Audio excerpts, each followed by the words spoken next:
Taking shots in here. You want one? Welcome to Pick Your Poison, where most of the things are made up and the points don't matter. Hi, I'm your host, Hingle McCringleberry.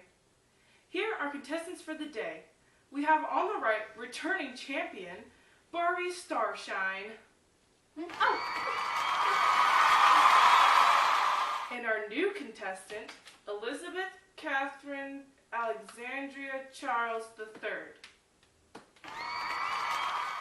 Today our topics are all about stereotypes. We are going to start off with some basic questions. When you think you have the right answer, make sure you bang that pot as hard and as loud as possible. Okay, let's start with the first question.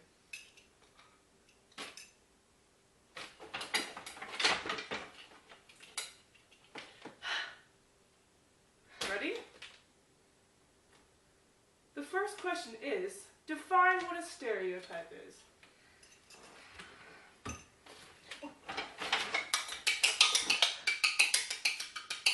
Yes, we have Elizabeth Catherine Alexandria Charles III. Well, a stereotype is when there's a certain criterion set on a person because of the way they look or where they live or the things that they do in life.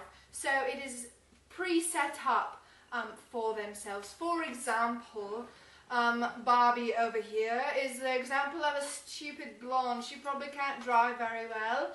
She likes to fake tan and she likes to show her breasts. Yeah. Next question, Mr. McCringleberry. It's Burry. Okay, our second question is, are people threatened by stereotypes? And if so, in what way? It's the port, dear. You know what? Yes, Elizabeth Catherine Alexandria Charles III. Can you repeat the question, please? It's not fair, you can't do that. Do you want me to try and race you to the beating the port again? No. All right. Okay. Are people threatened by stereotypes? And if so, in what way? Yes, it's called Stereotype Threat, believe it or not, Hingle. It's not very great. There was actually some studies done and it showed that when you walk into a room and you think there are stereotypes about you, you will try to fulfill them almost. And it's a predisposition to a situation that can't help you. So sometimes when I walk into rooms and I have all these medals and cords on, people get confused and they think I'm extremely smart, which I am, but it's still very harsh on my emotional stability because I'm so stereotyped. Next question. Okay. Name a study supporting the theory of stereotype threat. Wait, what's a study? It's Never mind. I just... Okay. I don't know what it is. You know what it is. A study is something they do to figure something else out. Oh, okay. Bang your pot, sweetheart. We know you're good at banging everything else. Ooh. Wow. yes. Can you repeat the question? Oh, Lordy. Name a study supporting the theory of stereotype threat. Wait, I was fixing my hair. What was the question? Name a study supporting the theory of stereotype threat. It starts with an S. Can I phone a friend? Um, It starts with, Steel. What's the second name? Oh, I don't know. Oh, Well, don't you phone your friend? I was gonna phone you. Oh, that's a problem. Like I said... Oh, I remember. Steele and Arnson in 1995. What do they do, Steele, sweetheart? Oh, right. I think it's the one where they had a group of Caucasian people and a group of African American people mixed together And when they gave him a test that was considered non-diagnostic, the African Americans did just as good, if not slightly better, than the Caucasians. And when they were told it was diagnostic based on their intellectual abilities, which I clearly have, the black people did slightly, actually much worse. Sad, really. Oh dear. Next question. I got a point though, so that's cool. Points don't matter. Yes, they do. Just let her think they matter. Yeah, okay. You got 500. Okay, go again. Next question. Name 2 implications of stereotype threat. What if we both do one of them? Do you want to do one? You can get enough 1,000 points. Alright. You do one first.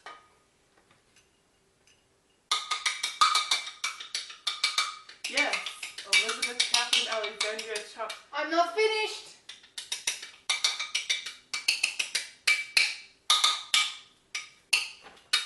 Let me guess, you're good at music too. I am.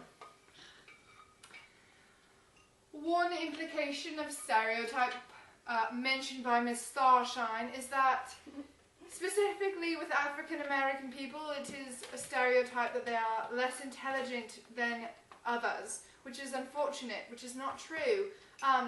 One of the implications is that people can believe that these things are true and then fulfill those stereotypes, creating a very hostile and uncomfortable situation. In this case, Barbie might not feel may feel inferior to me because I'm so, I don't know, genius. Oh, yes. Is it my turn now? Yes. What's another implication? Well. Whisper. I want to be able to say. Shh.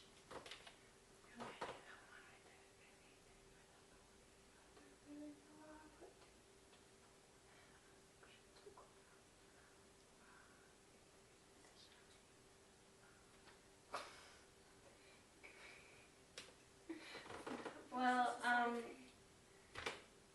the one, she doesn't know one either, so I don't really know what I'm going to say. It's not very good for our society, right? Yeah. Yeah. Yeah.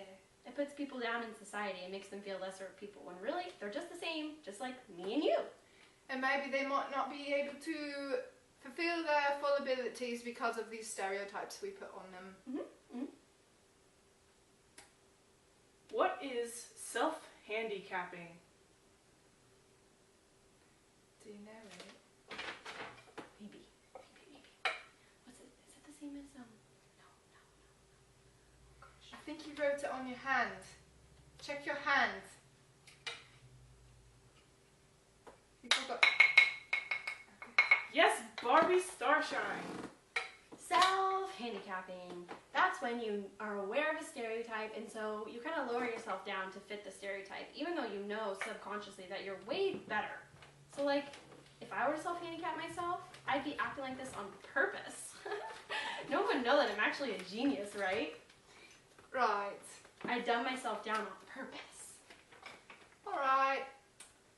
And here is the final question of today. What is one way to help reduce the effects of stereotype threat? I know. Oh, wait. Bang your pot. Bang it. Bring it Bang it harder. hard Bang or it. softly? Bang it hard. Yes. Elizabeth Catherine Alexandria Charles III. You can just call me Eka. Eka. For short. It's called an acronym. Eka? C.